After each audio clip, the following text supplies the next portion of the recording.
서쪽에 김포, 파주, 일산, 송도 1억에서 3억 사이가 있다면 충분히 있습니다. 수색은 아직까지 큰 폭으로 올라갈 환경이 너무 커요. 광역 중심으로 찍혀 있어요.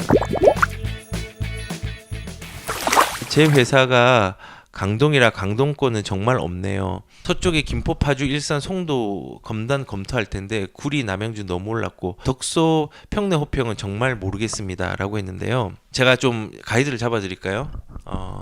일단은 뭐 돈이 얼마인지는 모르겠는데 지역으로만 따져볼게요. 김포에 틈새가 있습니다.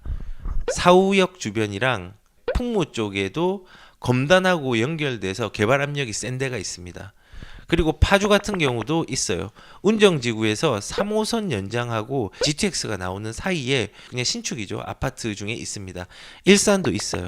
GTX와 교육에 대한 게 연결된 아직 저평가된 데가 있어요. 송도도 있어요. 송도 같은 경우도 GTX B 노선이죠. 송도에도 구축 아파트 아직 저렴해요. 그리고 송도에서 조금만 더 옆으로 가면요, 인천에 동춘동이라는데 용적률이 되게 낮은 재건축의 예정 아파트들이 있어요. 그것도 싸게 들어갈 수 있어요. 그래서 지금 무주택자라면은 전세가 있고 나머지 돈이 한 1억에서 3억 사이가 있다면, 아니면은 전세를 조금 줄여가지고 1억에서 3억으로 만들 수 있다면, 줄일 수는 없겠네요. 전세를 3억 정도, 2억 정도로 만들 수 있으면 충분히 있습니다. 근데 강동권은 가려면은 하남에 있는 구축 아파트 아직까지 있어요. 신장동하고 덕풍동 쪽에 구축 아파트 중에서 좀 20평대 평수를 줄여서 갈 수 있는 데는 있어요. 그리고 덕소, 평내, 호평 정말 모르겠네요라고 했는데요.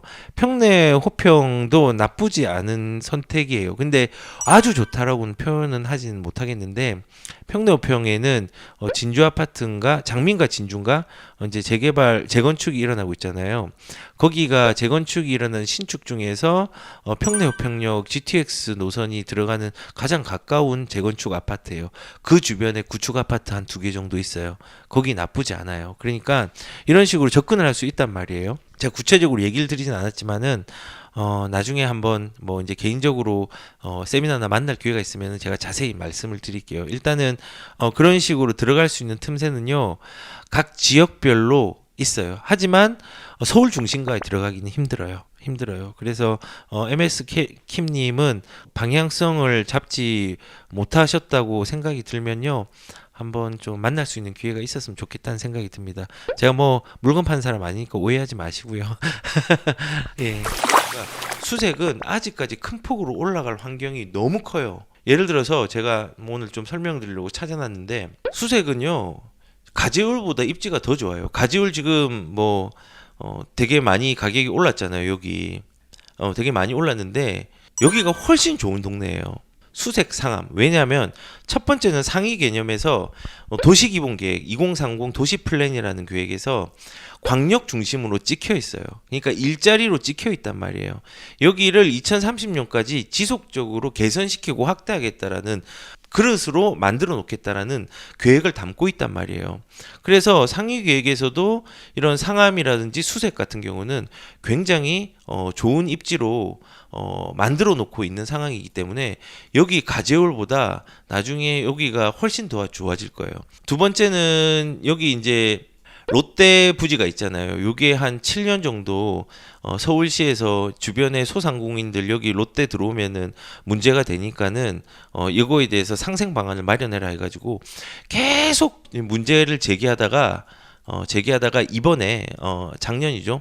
작년에 이제 감사원에서 너무 그러지 마라, 이거 이제 재산권 피해가 된다 해서 결국은 이게 이제 어느 정도 진행이 되는 방향이 잡혔어요. 그래서 여기도 이제 개선이 돼요. 그럼 여기가 수색하고 무슨 상관이 있느냐? 상관이 있어요. 뭐냐면은 여기 수색역 있는 이 철도 있잖아요. 여기가 이제 역세권 개발이 된단 말이에요.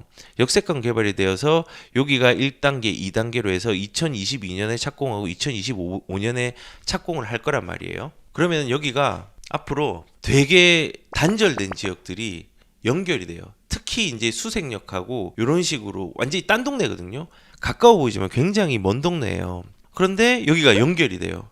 연결이 되고 바로 연결된데 여기 보면 이제 수색 변전소가 있잖아요. 이 변전소도 2026년도에 지중화를 지하화 시키는 거죠. 해서 뭐 이제 복합 시설들이 들어오는 거예요. 그러면은 요쪽들이 굉장히 가격들이 많이 올라가는 거예요. 왜냐면은 여기가 상암하고 연결이 좋아졌죠. 수색 변전소도 좋아졌죠. 그리고 이게 연결이 되면서 여기 있는 롯데부지에 대한 호재도 있죠. 결국은 계획상에도 기본 계획상에도 좋은 호재. 그 다음에 전체적인 개발 계획에도 좋은 호재. 그 다음에 길이 뚫리는 것뿐만 아니라 여러 가지가 좋아져요. 그런데 7구역이 여기예요. 여기. 나중에 2026년 이후에 큰 수혜를 입을 수 있는 지역이에요. 가재울보다 훨씬 더. 그래서 이렇게 상담하신 분한테 여기를 좀 가져가라라고 얘기를 했는데 뭐 첨언을 하자면은 여기가 개선이 많이 되잖아요. 제가 항상 그 얘기를 한 게 이렇게 새로운 아파트들이 굉장히 많이 지어지는데 주변의 구축 아파트를 주목하라고 했어요. 그래서 여기도 이 수색 역세권 개발이 되고 수색 증산 뉴타운이 생기잖아요. 거기에 이 수색역하고 일직선으로 가는 이 도로 주변에 보면은 뭐 기존 아파트들이 있거든요. 이런 것도 지금 많이 올랐어요. 하지만은 저는 더 많이 오를 수 있는 여력들이 충분히 있다고 생각해요. 요런 거는 수색이 완성이 되기 전에 어떤 틈새와 기회가 될 수 있는 부분이 있는 거를 첨언으로 말씀을 드립니다. 사실은 이런 경우가 되게 많아요. 되게 많은 이유는 키 맞춤을 하거든요. 그래서 이런 키 맞춤하는 물건들이 되게 좋은 물건들이 많아요. 광명 재개발 광명 뉴타운이죠. 거기에도 있고 뭐 서울 같은 경우는 부지기수죠. 부가현에도 있고 아이언 뉴타운에도 있고 그리고 신길 뉴타운에도 있고 되게 많아요. 뭐 제가 다 나열할 수 없지만은 이미 이제 가격이 많이 반영된 데도 있고 앞으로 가격이 좀 오를 때들도 좀 있어요. 그런 틈새들이. 그래서 비단 이제 그 입지에 대한 부분을 제가 뭐 좀 첨언을 드리는 거지만은 입지를 선정할 때 제일 중요한 것 중에 하나가 여러 가지의 가격을 올리는 상승 요인들이 있지만은 뉴타운이라든지 입지 좋은데 어떤 신축 건물들이 집단화되는 주변에 구축 아파트들은 키 맞춤을 해요. 그래서 항상 아파트나 이런 주택을 살 때는요. 지금 올라가는 거를 추격해서 뭐 수익을 낼 수는 있겠죠.